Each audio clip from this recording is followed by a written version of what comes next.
ஓரின செயற்கையாளர்களுக்கு ஆதரவு தெரிவிக்கும் வகையில் கிறிஸ்துமஸிற்காக 2 கன்னி மேரிகளின் உருவங்கள் வைக்கப்பட்டுள்ள சம்பவம் சர்ச்சையை கிளப்பியுள்ளது. இத்தாலியின் அவேலினோ மாகாணத்தில் உள்ள கபோ காஸ்டேல் லோடி மொர்காலினோ கிராமத்தில் உள்ள புனிதர்கள் பீட்டர் மற்றும் பால் தேவாலயத்தில் இச்சம்பவம் நிகழ்ந்துள்ளது. வழக்கமாக ஜோசப் மற்றும் மேரியின் சிலையுடன் குழந்தை இயேசுவின் உருவம் வைக்கப்படும்.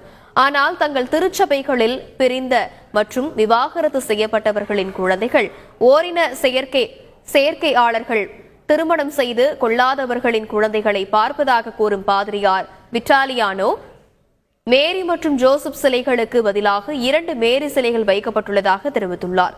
பாதிரியாரின் இச்செயல் பழமைவாத கத்தோலிக்க கிறிஸ்துவர்கள் மற்றும் அரசியல்வாதிகள் மத்தியில் கோபத்தை தூண்டியுள்ளது. ஆண்டவரும் ரட்சகருமாகிய இயேசு கிறிஸ்துவின் நாமத்தினாலே உங்களை யாவரும் நான் வாழ்த்துகிறேன். சமீபத்தில் கிறிஸ்துமஸ் நாட்களிலே இத்தாலி என்று சொல்லப்படுகிற அந்த நாட்டில் என்ன பண்ணியிருக்கிறாங்க, ஒரு சில ஃபாதர் யாரு ரோமன் கேத்தலிக்ல இருப்பாங்க தெரியுமா, ஃபாதரு, அவங்க என்ன பண்ணியிருக்கிறாங்கன்னா ஓரின சேர்க்கைக்கு ஆதரவு தெரிவித்து இந்த மாதிரியான காரியங்களை மரியாள் 2 மரியாள் அவங்களை வைத்து ஆதரவு தெரிவித்து இருக்கிறாங்க.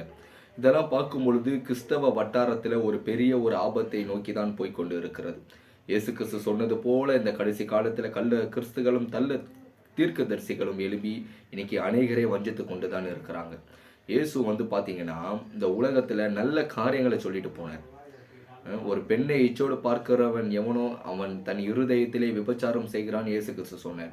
அப்படியாப்பட்ட இயேசு கிறிஸ்து எப்படி ஓரின சேர்க்கைக்கு ஆதரவு தெரிவிப்பார்? இதை யாராவது புரிஞ்சுக்கிறீங்களா? நம்ம என்னதான் ஒரு பொதுமக்களுக்கு ஒரு எச்சரிப்பு கொடுத்திருந்தாலும், என்னதான் ஆண்டவராகிய இயேசு கிறிஸ்து நிறைய பேருக்கு தரிசனத்தை கொடுத்திருந்தாலும், என்னதான் அவர் வேதத்தில் அநேக காரியங்களை சொல்லி இருந்தாலும், இன்னைக்கு வாய்க்கிலேயே பேசுற நிறைய போப் ஆண்டவர்கள்லாம் இருக்கிறாங்க. ஆனா இதெல்லாம் தப்புன்னு கண்டிக்க மாட்டேன்றாங்க. ஏன் கண்டிக்க மாட்டேன்றீங்க? இன்னைக்கு பெண்டிகாஸ்காரன் தப்பு பண்ணா எடுத்து சொல்றீங்க, சிஎஸ்ஐக்காரங்க தப்பு பண்ணா எடுத்து சொல்றீங்க, லூத்தரன் சர்ச்சுக்காரங்க தப்பு பண்ணா எடுத்து சொல்றீங்க. இன்னைக்கு உங்க இதுல இந்த மாதிரியான தவறுகள் நடக்கும் பொழுது இதெல்லாம் ஏன் எடுத்து சொல்ல மாட்டேன்றீங்க? உங்களுடைய ஸ்தாபனங்கள் தான் பெருசாச்சா?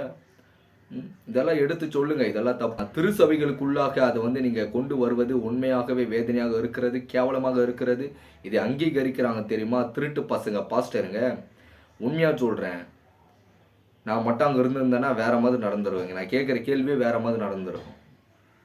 உண்மையா இந்த மாதிரி ஆட்களுக்கெல்லாம் சொல்லி அங்கீகரிக்காதீங்க. இதெல்லாம் பொதுமக்கள் ஏமாந்து போகாதீங்க.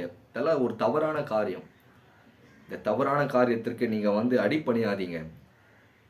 இன்னைக்கு எவ்வளோ போப்புங்க இருக்கிறாங்க, எவ்வளோ போப் ஆண்டவர்கள் இருக்கிறார்கள், போப்புகள் இருக்கிறார்கள். இன்னைக்கு வாய் திறக்காம இருக்கிறது என்ன காரணம்? இது எவ்வளவு பெரிய விஷயங்கள். இந்த விஷயத்திற்கு இவர்கள் வாய மூடி இருப்பது உண்மையாகவே வேதனையாக இருக்கிறது. தயவு செய்து நான் பொதுமக்களுக்கு ஒன்று சொல்ல கடமைப்பட்டு இருக்கிறேன். தவறான உபதேசிகளுக்கு எச்சரிக்கையாக இருங்கள்.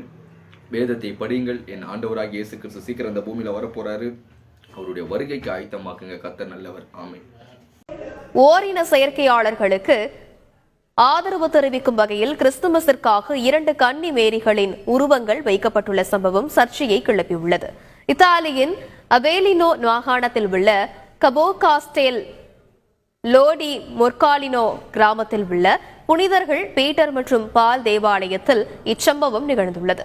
வழக்கமாக ஜோசப் மற்றும் மேரியின் சிலையுடன் குழந்தை இயேசுவின் உருவம் வைக்கப்படும். ஆனால் தங்கள் திருச்சபைகளில் பிரிந்த மற்றும் விவாகரத்து செய்யப்பட்டவர்களின் குழந்தைகள் ஓரின செயற்கையாளர்கள் திருமணம் செய்து கொள்ளாதவர்களின் குழந்தைகளை பார்ப்பதாக கூறும் பாதிரியார் விட்டாலியானோ மேரி மற்றும் ஜோசப் சிலைகளுக்கு பதிலாக 2 மேரி சிலைகள் வைக்கப்பட்டுள்ளதாக தெரிவித்துள்ளார். பாதிரியாரின் இச்செயல் பழமைவாத கத்தோலிக்க கிறிஸ்துவர்கள் மற்றும் அரசியல்வாதிகள் மத்தியில் கோபத்தை தூண்டியுள்ளது.